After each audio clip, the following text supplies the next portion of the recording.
Hey there, YouTubers. Good morning, YouTubers. Friends, it's December 20th now. On this channel, I stick to some specific topics, but I also link in what's going on at the time. Sometimes, right? Like, so for example, these days, and I'll just give you a look at my recent viewing history. It's all about the corporate community coming together in an esoteric way around cybersecurity, right? There's all this stuff about companies we haven't heard of if we're ordinary people, but Fortune 500 vocabulary, solar winds, and all this, right? So supposedly a DLL got new source code compiled into it right at the headquarters. So a security firm, well, SolarWinds, I guess, is not so much a security firm, but the company that found this problem realizes that they're excellent tools that you must use if you're really into cybersecurity. You've got to use these FireEye tools, and apparently, because of this breach, now they're out there like for free because of malware, and in other words, pirated versions of their software. And so here's how to detect it. Here's how to know if you're dealing with a FireEye tool, which you should be if you know anything about security and so on. So the goal here is to make it not a mom and pop thing to talk about like the Russians. You got to really know your stuff if you're going to deal with the Russians. Same with the grids, right? Like New York Times telling you not to think or talk about, scary things like grid talk, we call it on this channel, which is talking about electrical grids and stuff. That's a scary national security thing you best leave to Big Brother, just like cybersecurity. You're out of your depth, you're over your head. Speaking of which, let's see.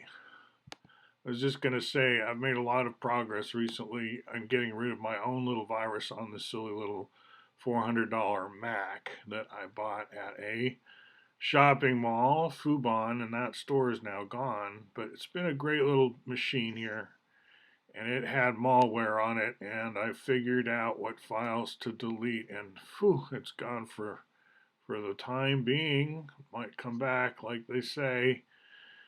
This the one they've found at the corporate highest levels of government. It does everything to evade detection, so you would not have noticed it, but it's there. But only the most well endowed, big budget security companies are going to be able to deal with it. Don't try. It's like with Apple, don't try fixing it yourself or find someone who will or get your data recovered or whatever. Just stay out of our guts. We own it. And there's Russians here. You get it? So don't you dare come on in here and like mess because we're the ones dealing with evil Putin and all that, right? It's our game. It's our game. So there's that kind of attitude going around. But of course, I'm not against grid talk, right? It's something from your heritage as an American. Rural electrification program. How do you think Johnson got to be so powerful in Texas? So if you do want to run on global grid stuff, like talk about Chinese ideas in broad daylight, feel free. It's a free country. And indeed, feel free to share American literature, which is another aspect of this whole thing. The Bucky Fuller approach to what? Dimensionality. I think that's a good opening, right? Because we realize that all through, if you're a student of art history, all through the 1900s, there was a lot of ferment about, quote, 4D in particular, fourth dimension. And you can collect all these thinkers and writers into one book, which is what one of the art books I talk about on here does, including P.D. Uspensky, people like that, people we don't often remember in academia, and Bucky Fuller, we don't really think of anymore in academia because he's not considered one of the philosophers. Now, I've been working on that. Rorty here was my thesis advisor, my main thesis advisor and teacher at Princeton, and he's considered an American pragmatist. Whereas the Fuller stuff we're doing here is updating the American Transcendentalist lineage. But what was, where did Edgar Allan Poe come down? And, how did Romantic, which is really more Gothic, turn into um, pragmatism? Where does Wittgenstein come down? I mean, he's Austrian, so. But in other words, the story of philosophy still goes forward, and you're welcome to jump in with the slideshow I'm sharing about.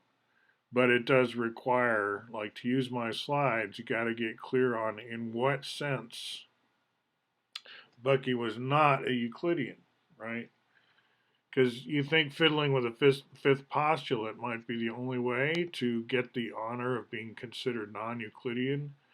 But as Carl Menger points out, if you just think that points, lines, and planes all have sort of thickness, they all take up space, you would say all three-dimensional. But if they're all three-dimensional, what's so three about it? If that's, the way we got to three was counting up from points to lines to planes, 0 to 1 to 2, and then to solids, three-dimensional, right? Cube and stuff like that.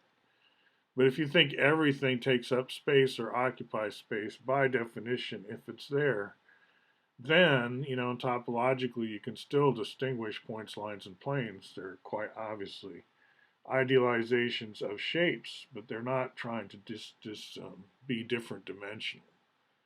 They're not like, this is not Flatlands, Carl Abbott's Flatlands, where he takes you through how there might be multidimensional this and that. And that gets associated with kind of accepted model of high IQ. What we worship as the rational new man is someone who could think in multiple dimensions, whatever that meant, right?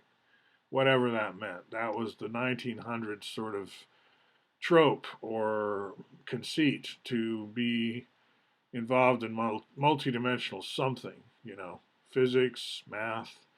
And I'm not saying that that's wrong. I mean, the vocabulary does apply. Machine learning is multidimensional. What room you were in on the Titanic and your gender, these are all dimensions, right? Thousands of dimensions are routine in machine learning, which is extended Euclideanism, and Coxeter and Hinton both come from University of Toronto. It's Canadian tech here, right, in a big way. And then there's Einstein's way of doing 4D, and then Fuller comes out of left field late in life with a whole new language, and he's got a meaning of 4D. Not surprising, because he grew up in the 1900s mostly. Like most of us, like me too. I'm from the middle of the 1900s, 1958. So I grew up with this stuff too. So this is what is covered in my slideshow, and you can get out there with those slides, with this background and training. And I have examples here in my channel of delivering those slides. So this is a way that I am sharing Synergetics as I introduce myself to this or that book group, say, and say, hey, I know you're reading Synergetics. Here's how I share it, and therefore I might pick up a few more teachers of wanting to use my slides, or just, develop the materials in cahoots in some cases. And that's been working, all right? So hang in there, have a lot of fun, and we'll talk to you next time.